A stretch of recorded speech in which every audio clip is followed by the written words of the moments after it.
And we are live. That ugly money. What up, what up, what up? Welcome to yet another edition of the Ugly Money Podcast. Brought to you by Goliath Phallus Elixir. The #1 all-natural male enhancement product in the country, in the world, and in the stratosphere. Men on average last 2 to 3 times longer while using Goliath. So if you want to go from zero to hero, if you want to go from gummy bear to grizzly bear, if you want to go from little bear to big bear, go to GoliathXXL.com to get yours today. It's all natural nuts and berries. So you can put your nuts in a berry. And y'all know what I need y'all to do before we get this show started. Drop them cities and locations and hit that like button.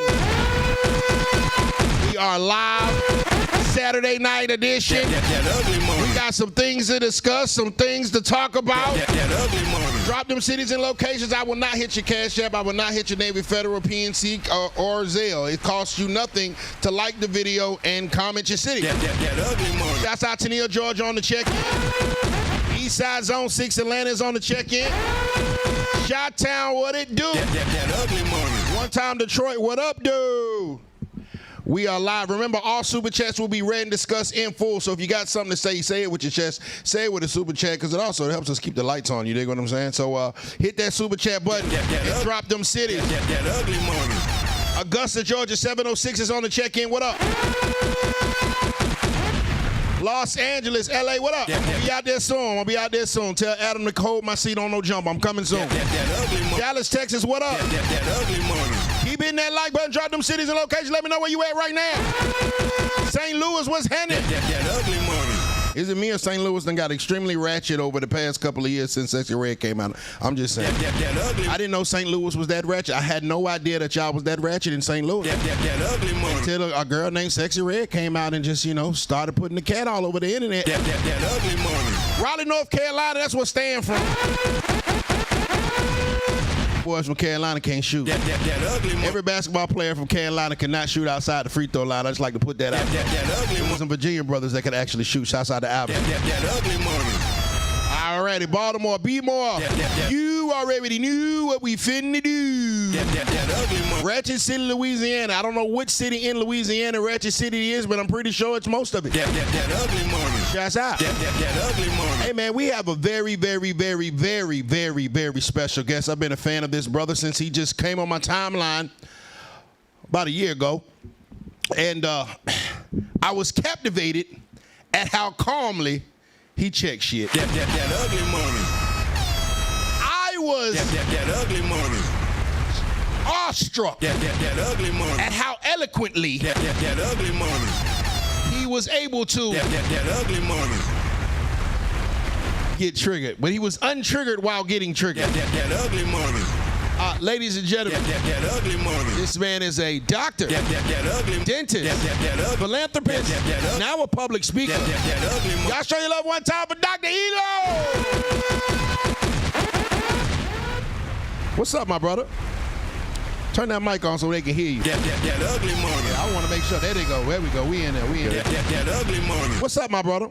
Good, man. Hey, man, first and foremost. Wait. The first thing I got to check you on, I think you said that there were no North Carolina There's no North Carolina players that ever could shoot. Vince Carter. He couldn't shoot, he dunked. Gotcha. Yo, Vince, come get him, man. Come get him. He was shooting threes before. Look up Vince Carter. Look up Vince Carter's three-point percentage right now. Look it up. Go ahead. I got. ChatGPT don't lie. We doing it live. Hey, listen. Vince Carter was the best dunker of all time. Hey, man, he was shooting threes before Steph was in the league. Yeah, he was about 1 for 4. He had range. 1 for 4. Anything under 33%, he's trash. Hold on. I can shoot 33% from the streets. Stan. He looking right now. Yeah, we're going to get to the bottom of it right now. I just want somebody from North Carolina to be able to shoot over 33%. What you got, Stan? I know I'm right. I know, like, he's smiling. He don't want it.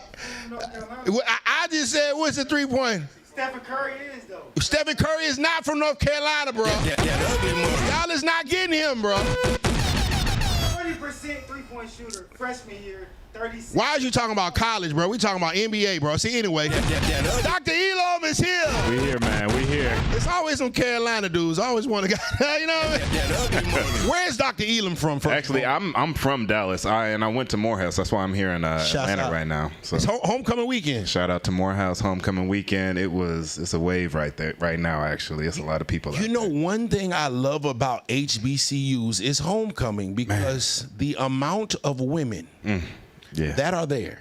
Yeah. Yes. Can you tell my, because you know when I graduated high school and went to college, you know, a lot of my homies was like, man, I'm gonna take a year off, you know, I want to brat axe from school and chill and party, and I was like, y'all have no idea the biggest party was college. Yeah, man. Yeah. People forget. There's a few events around the world that I think hold a unique experience. Burning Man, I think, is one. Cannes Festival and the south of France is one where you're not going to get any other experience unless you go there during that time with those people. And HBCU homecomings are on the top of the list. So I can't think of an experience where there are more black people per square footage. Right. And the numbers, as far as from male to women, are just staggering. It's and people come to show out. Yes. They plan for this. Yes. They getting their outfits together, getting the hair and nails done. Everything is first class. Yeah, I am a proud college dropout, but I will frequent them events quite often. And you know, quite often, bro. I ain't gonna lie. Like, me and my boys we used to go to CIAA every year religiously. I'm like, bro, you dropped that out the sophomore year. I'm like, I'm coming. Hey man, as long as you getting money, it really doesn't matter. Amen. You know, because there's people out here with jobs and degrees that have nothing to do with each other. So right. College isn't what it used to be. Yeah, I was a music performance major, so it was like, I think like after my sophomore year, I'm sitting there realizing, I'm like, okay, what is this degree gonna get me in the job field? If I'm a drummer and this guy's a drummer and I got this degree, if he can drum better than me, he's gonna get the job. And honestly, and, you know, it was kind of like, I could be the band director. Yeah. If I didn't have to go to college to be a dentist, I probably wouldn't have. And so I think those are the best type of professions. The professions that you have to get the degree in order to do it. Okay, there's some job security in that, right? Right. I can't just go be an apprentice. Right. And call myself a dentist after a few years. Yeah, nigga can't watch a month of YouTube videos. Nah. Even though in Atlanta they do that shit. You hear about that one guy who was posing as a physician? Right. Opened his own practice and everything. Man, people are doing it, man. Hey, you can put your mind to it. You can accomplish anything. I mean, you know, if you got to the point of opening your own practice without going to college, I think you could have passed the courses. I'm pretty sure. If you put in that same work and actually just doing what needs to be done. Right. But here we are. So, man, before we get to elephants that may be in the room, who was Dr. ELOM before Dr. ELOM became Dr. ELOM? Man, you know, I was actually talking to a homie of mine about all the newfound attention that's found me, and he told me that I've been the same person since the world is finally just getting a chance to see. Talk to me. So, you know, I don't think any of this is luck. I've worked very hard to get here. I spent a lot of time and energy putting myself, you know, through the rigors of school. Yeah. And I'm old. I'm 40. Right. You know, I look good because I don't have any kids or a ball man, and chain 40 to deal with. to do 20, man. I be trying to tell them. Hey, man, you know. 43. You know, eat right. You don't look like what you've been through, brother. You know, and that's a blessing. Amen. Because I've been through some shit. And I'm grateful for everything that I've gone through because it's made me who I am. It's given me the perspective that I have. You know, and I think that's the fact that you have had to endure things. You know, I think trials and tribulations make strong men. And so the fact that you have endured things and you have experience in certain life lessons makes you confident going through life. But it seems like certain individuals see that as arrogance. Sure. Why do you think that is? Well, because people only see the finished product. Hey, amen. There's this saying that hard times create strong men. Right. strong men create good times. Right. Good times create weak men. And I grew up with hard times. So I'm a strong man because of that. Yes, sir. Now that's real. Free game. And you know, you're seeing it now. We have a lot of men who have not had to go through hard times. And you know, you get the result of that. Soft, and, you know, soft and sassy. Whatever it looks like, right? Right. There's a lot of different types of results that come from not having to experience hardship. Sure. Perseverance, being able to know what you want as opposed to having, you know, too many options, almost sometimes a bad thing. You know, I grew up, luckily I had a aunt who was a friend who was a dentist, took me around. She showed me what dentistry was like in Jamaica, Haiti, overseas, and you know, here in America. And so I was on a path early on, and I didn't have as many options to, you know, make a way for myself. Right. And so it was either I was going to be a dentist or I was going to be a dentist. Yeah, it is. That was it. You know, the dope thing about dentistry is when you need it, you need it. When that tooth get to hurt, let me tell y'all something, man. Listen. That ugly money. Hey, man, that is like, that is the worst pain a person can. You literally want to go inside your body and pull it out. Like, and there's nothing you can do about it. Ain't do nothing. But go pay you. Come see DR.ELOM. And I seen some of the biggest, strongest, mentally tough individuals who just crumble at the sight of a needle or, you know, the tooth's got to go. Yo, it's like the most. I just got mine done. I just got some veneers from Tasha Dr. They Dave. They look good, man. They look good. Appreciate you. I can barely tell. Yeah, appreciate you. I didn't want to get the Gucci Man joints, you know, the goddamn big old butt ones. But man, when I'm talking about, it hurt to look for them to look good, boy. Cause hey man, they had to numb my whole jaw. It's a process. It is. People think it's just it looks good. Yeah, it look good. Hey, but you earned it. The amount of pain that came from that, man. Now I want to go forward a little bit.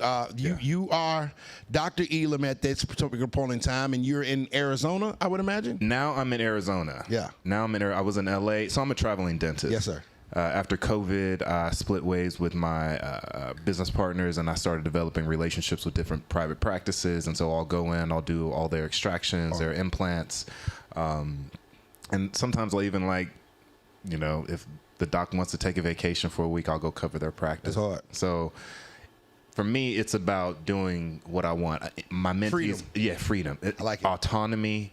My mentality is high autonomy and low overhead. So how can I maximize my time, my energy with the people I spend time with the things that I'm doing that I actually love and care about? Free game alert. Yes, I'm lucky that I love dentistry. It's weird. I know sometimes I think it's a bit masochistic that I like pulling out teeth, but, you know, I get to help people. Yeah. I get to do what I love. I get to make a difference in people's lives, and I get to make money doing it. They say if you love what you do, you never work a day. And I'm traveling. Yeah. I'm working. I'm enjoying life. Right. I get to have, you know, develop relationships with all different types of people from different places and different backgrounds. I get to, you know, even if I just get to share a moment with the patient just one time, if they're just coming in, they need all their wisdom teeth out, just for that one moment. Yeah. I feel like I'll never forget when I got my wisdom teeth out. So I know that there are patients out there who will never forget the moment that they met me, even if they never get a chance to see me again. Right. And that type of, like, because life's about people. For sure. Right? For sure. We want to move through life knowing that we're having and sharing experiences that we can grow from, that we can appreciate. Amen, brother. And you know, that ugly money. I haven't worked a day, man. I got out the military in 2010.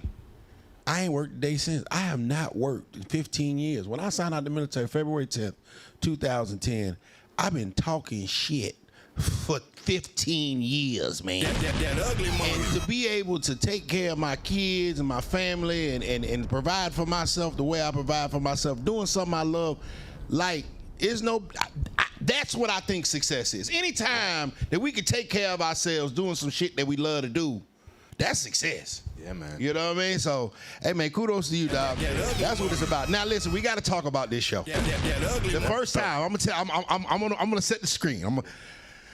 I'm on Instagram. That ugly morning. I'm scrolling as I'm scrolling. That ugly morning. I see the little red balloon. That ugly morning. And I had seen the show before. She kind of popped up on the scene kind of quick in the content space. That ugly morning. And then I see this tall brother. And brother, man, you were talking to a younger woman, light skin. She had, I think, like pixie braids in her hair. And it was a younger chick. And you broke it down to her so cold that she wanted to get triggered, but she couldn't. Yeah. Well, first and foremost, how did you get on the show, pop the balloon, and find love? Talk about that whole process. Random occurrence. I swear to God, I had just started going back and forth from LA to Phoenix working. And I just happened to be in town kicking it with my cousin. He happened to know the producer of the show. The producer was like, yo, you want to come on the show? I think it was a random Tuesday night. We were watching the Lakers game, I think it was. But we went there, and I get there, and there's balloons everywhere. And I'm like, what, somebody's birthday? We in the back, we're freestyling. Yeah, okay, okay. We waiting to get the show started. You know, it's a vibe. We all just kind of chilling, you know?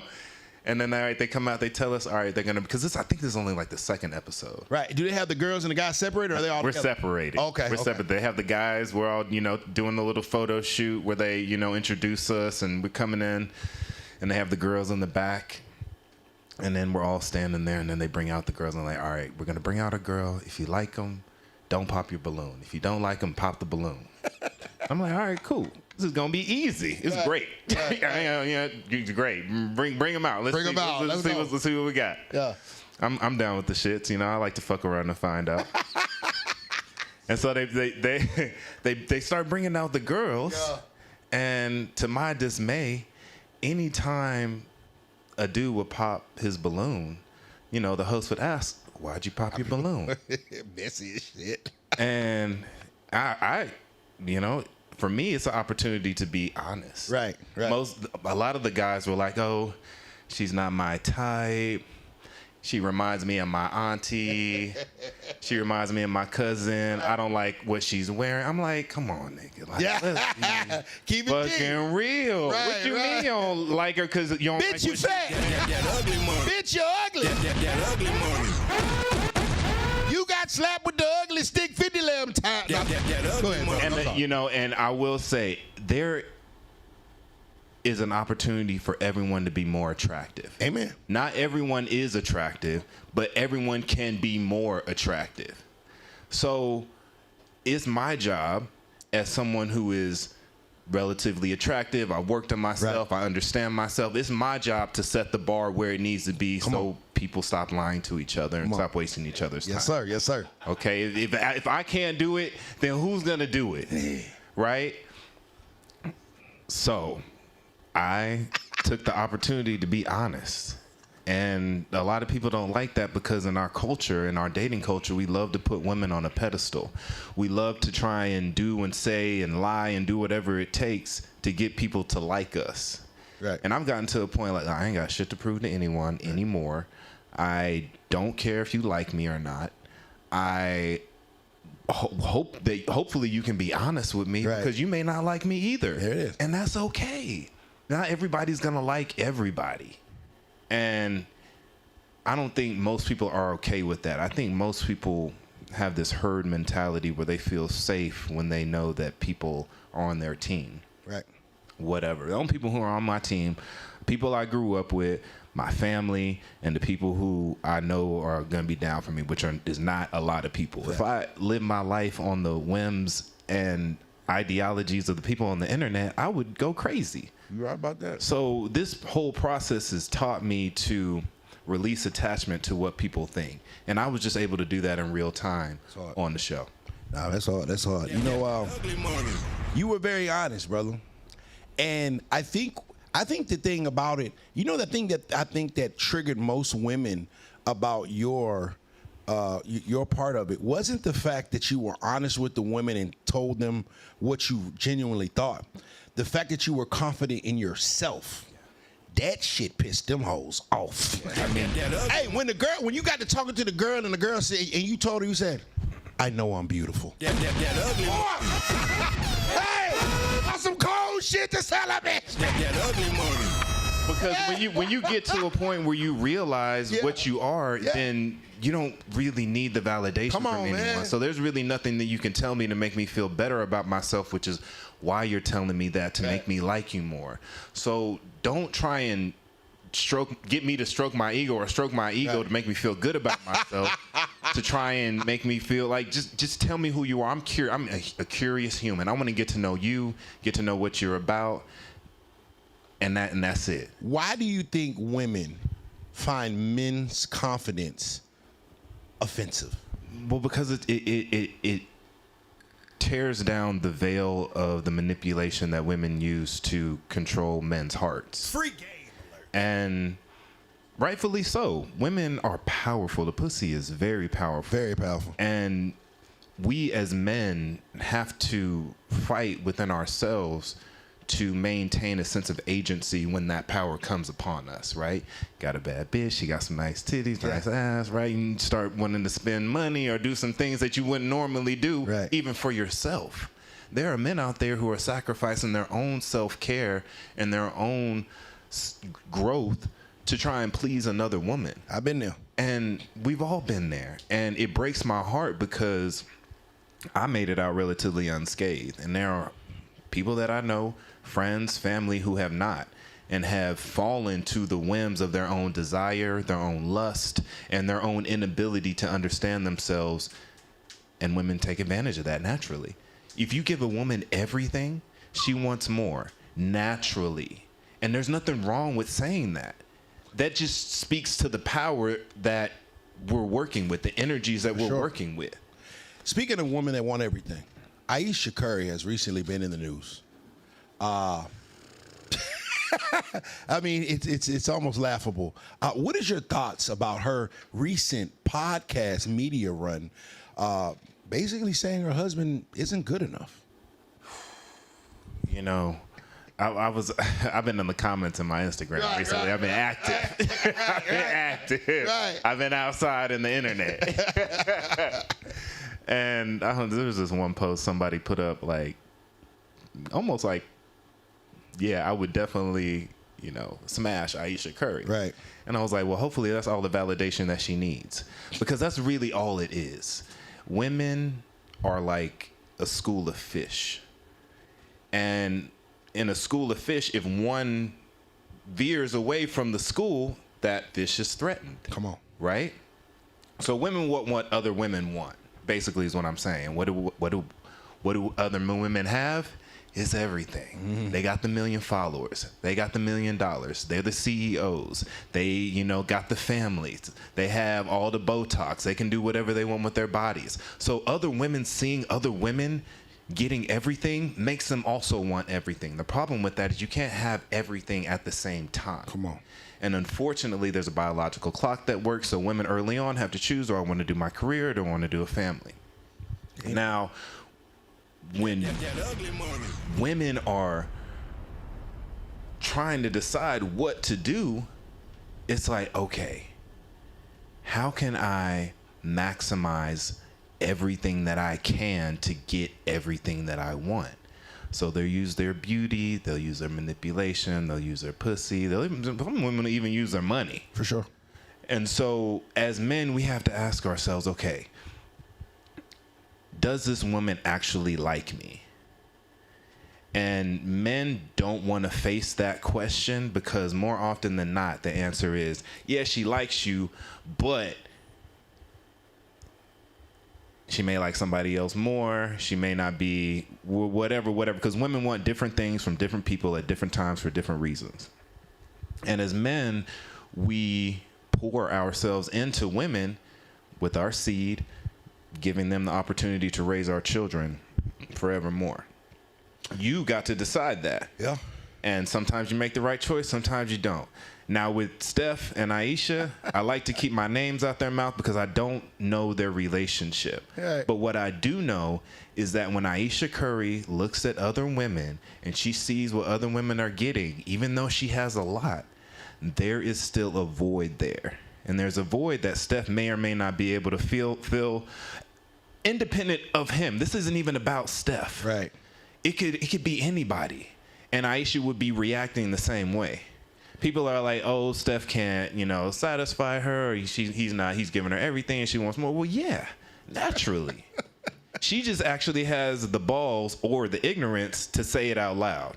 And regardless of how people feel about it, she's not the only one that feels like this. Oh no, there's tons of ungrateful motherfuckers out here. That ugly money. There's tons. That Your interview ain't gonna get triggered. ugly You have eloquently said it. Amazingly, you said it the way. Is that basically she's just ungrateful? That man. So what do we expect Ayesha Curry to do? Do we expect her to just shut the fuck up and go sit down somewhere and just enjoy her life? Free game alert. Couldn't said it better, brother. You a fucking genius. That ugly money. I mean, when do you? It's just like sometimes women, they don't realize when they've won. It's like sometimes, I remember I had a homeboy, and all through Little League basketball, his team used to always lose.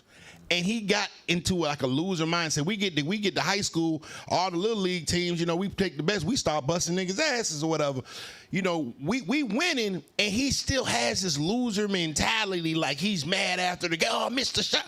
Like, bro, chill, we won. You know what I'm saying? I think that she has not realized that she's won. Like, what else do you want? You have a successful family. You have a successful husband. You have children. Y'all are financially stable. Y'all got your grandkids are going to be born rich. What the fuck else do you want? The problem is twofold, because when you're in a relationship, especially and you think you're on the same level, and one person starts to do a little bit better, let's say, you guys both have a drinking problem. The research is out on this. Right. Usually the reason why people break up is because one person changes for the better or for the worse. Usually it's when one person gets better and the other person doesn't feel better, and then that person starts to sabotage. And this is basically what Ayesha Curry's doing. She's subconsciously sabotaging the relationship because she doesn't feel like she's on Steph Curry's level. And who is? I mean, he's fucking Steph Curry. Why would anyone want to compare themselves to? It's like apples and oranges almost, right? She wants to be the baddest apple when she's an orange. She just needs to go focus on being the best orange she can be, as opposed to trying to compare herself to Steph. And this is where the subconscious, this is where she gets into the podcasting and she's starting to voice her opinions. And she's in therapy. So she's talking to the therapist about this too. But there's nothing that she can do because she's fighting the wrong battle. Right. She actually needs to take a step away from the relationship completely, from her kids, from Steph, from the limelight. And it doesn't have to be for a long time. Marriages go through this, right? Whatever. It's not even a big deal. This would be good for any marriage out there to take some time away from your role. Right.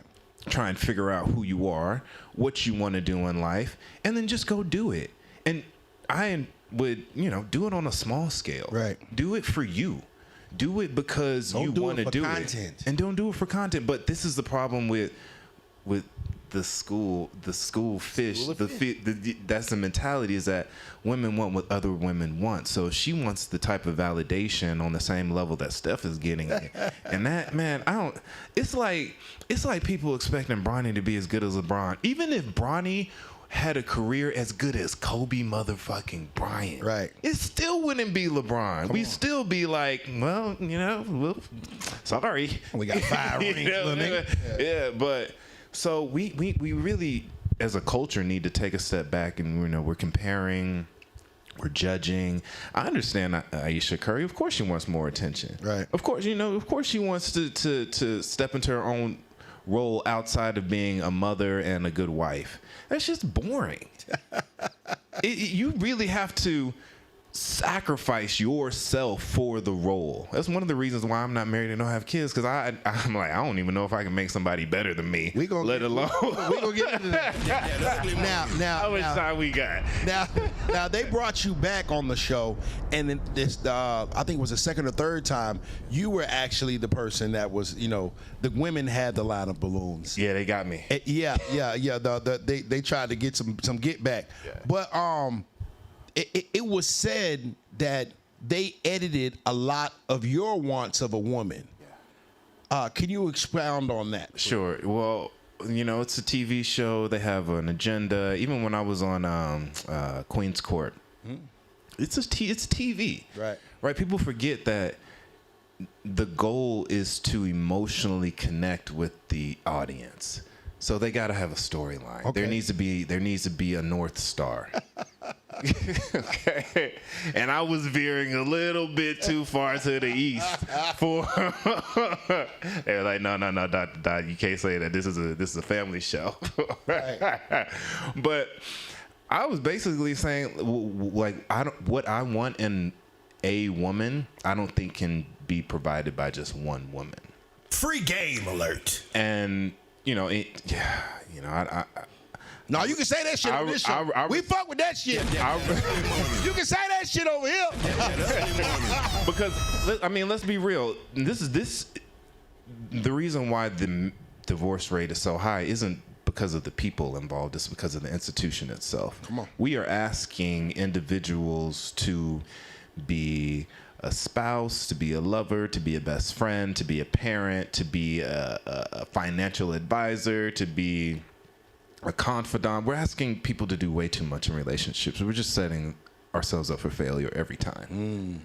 And so when they asked me what my ideal relationship was, I dreamt it up as audaciously as I could. And that means having 2 girlfriends.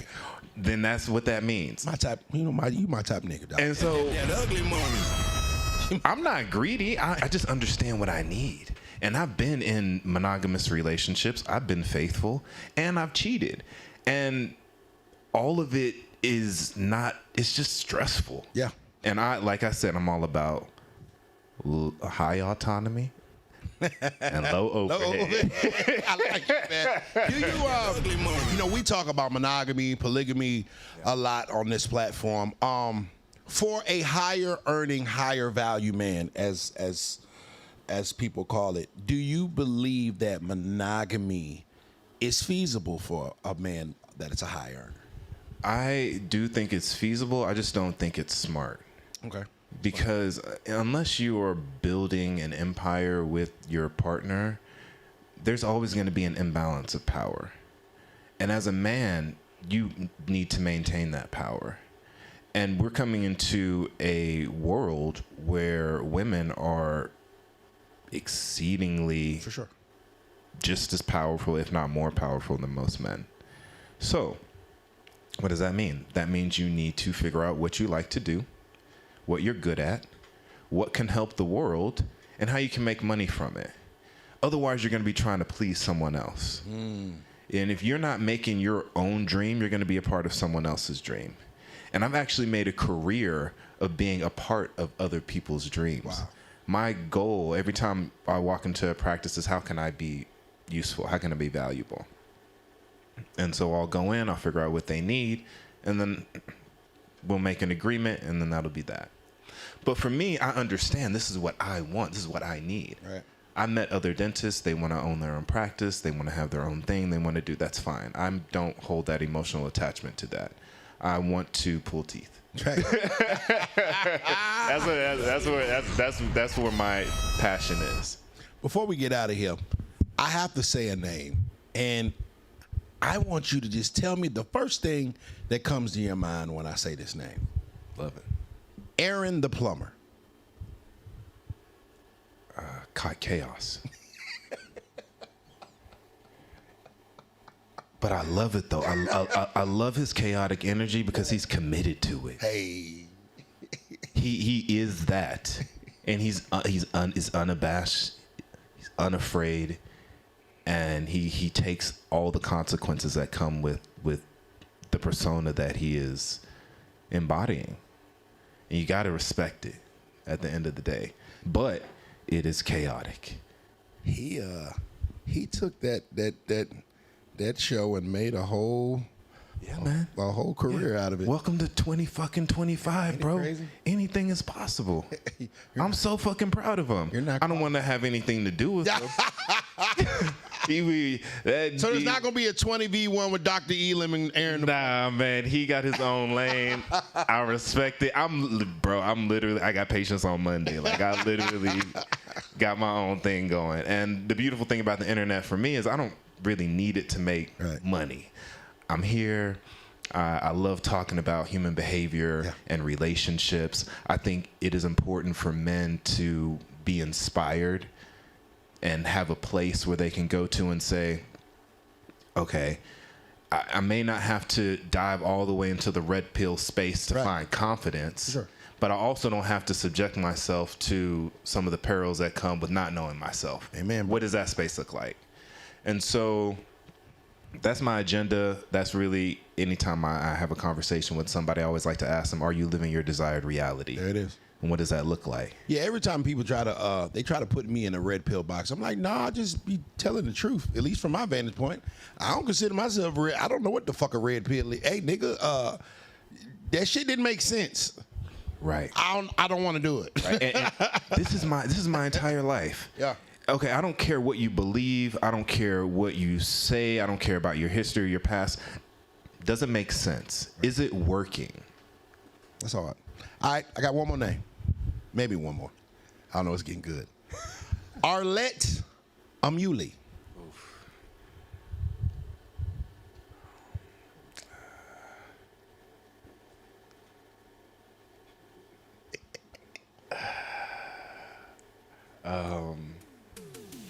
What's the word? Role player. Okay. She's a great role player. She understands her role. And I love it. And I love it, and I also hate it because she understands it so well. She understands what's going to get likes. She understands what's going to emotionally connect with the audience. And she doesn't give a fuck because she's got a baby and a family to take care of. And so there's a little bit of cutthroat. Yeah. It's like a piercing mentality when you come across the reality of who she has to be to maintain the role that she's accepted. Yeah. I mean, if you want to be a content creator and blow up quick, I mean, that's good business. I mean, I wouldn't say good business. That's business. We helped each other. No, for sure. You know, I wouldn't be here for Pop the Balloon and vice versa because I know what the fuck. Right? I got one last name now. Now I got one last. I got one more. I got one more last name. It's the last name. And I'm almost scared to ask it because let's do it. Man, I'm scared to ask this one. I don't know if I want this clip out because this motherfucker get on my ass. Tasha K. Tornado.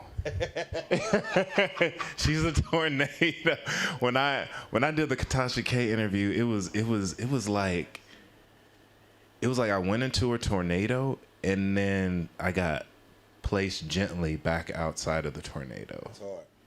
It was a beautiful experience because she has so much going on logistically that I could see that she had to focus. There's a certain level of focus that comes with how she's running her enterprise, and I respect it so much. And so, Tasha, her shit funny, man. No, she's a beast. Funny. She's funny, bro. She's a beast, bro. I would actually love to see y'all talk. She's a great orator, and she knows how to navigate conversations in a way that keeps the energy up. I think she shared a lot of my content, and you know, we've never met personally, but I mean, I know she's familiar with me, and I just know that I would love to be on her good side. I would never want to be on Tasha K. Tasha K, hey, listen. I don't even think Tasha K got a bad side. I feel like Tasha K's bad side is also very good. If you ever listen, I just know this. If she ever asks me for something, I'm gonna say yes. Yeah, you gotta say yes. If she asks me, come on, I'm coming. Yes. Come to the event, I'm coming because I don't want to be on the other side. That motherfucker drinking that motherfucking wine. Hey, the wine. And talking shit. She got some of the best wine, and I will say, out of all my podcast experiences, the way she treats the guests, for sure, first class. Amen. I'm actually She set the bar. Tasha K, I'm sorry, you set the bar. The way they treated me, they took care of me, the communication was first class. Just keep doing what she's doing. I hope she continues to grow. And the only thing about Tasha K is I hope that she's actually happy. Because a lot of times people will sacrifice their happiness for other things. Now I think about that a lot of them content creators. You like Charleston White. I've had a chance to interview him 4 times, and I'm like, you go at all these people, and you have to live your life a certain way after you've gone at all these people. Like, there's always a sense of impending doom. I'm like, I don't know if I want to live my life like that. And so whenever I get on this mic, because at the end of the day, I'm saying it. If I couldn't say it to that person in their face, I'm not gonna say it. Yeah. And I think sometimes certain individuals, they'll get on the internet and they'll tell the world, but if that motherfucker's right there, they're gonna be quiet as a mouse. And I'm just like, I just don't know if I want to live my life to the point where I would have to, constantly watch my back or look through the window or whatever. So Fascinating. I like to think that what I say, I stand behind. Everything I said on Pop the Balloon, everything I've said on the internet, I'll stand behind. Right. But I hope that like you said, impending doom sounds so morbid.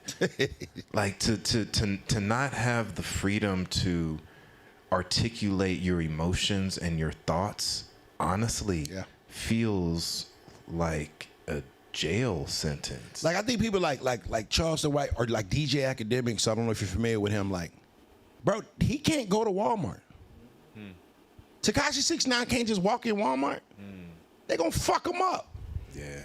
I don't want to be that. If I got to do that, would be famous. I'm cool. I went to Walmart today. I take a picture with 2 young niggas or whatever, and the girl was like, "I know you."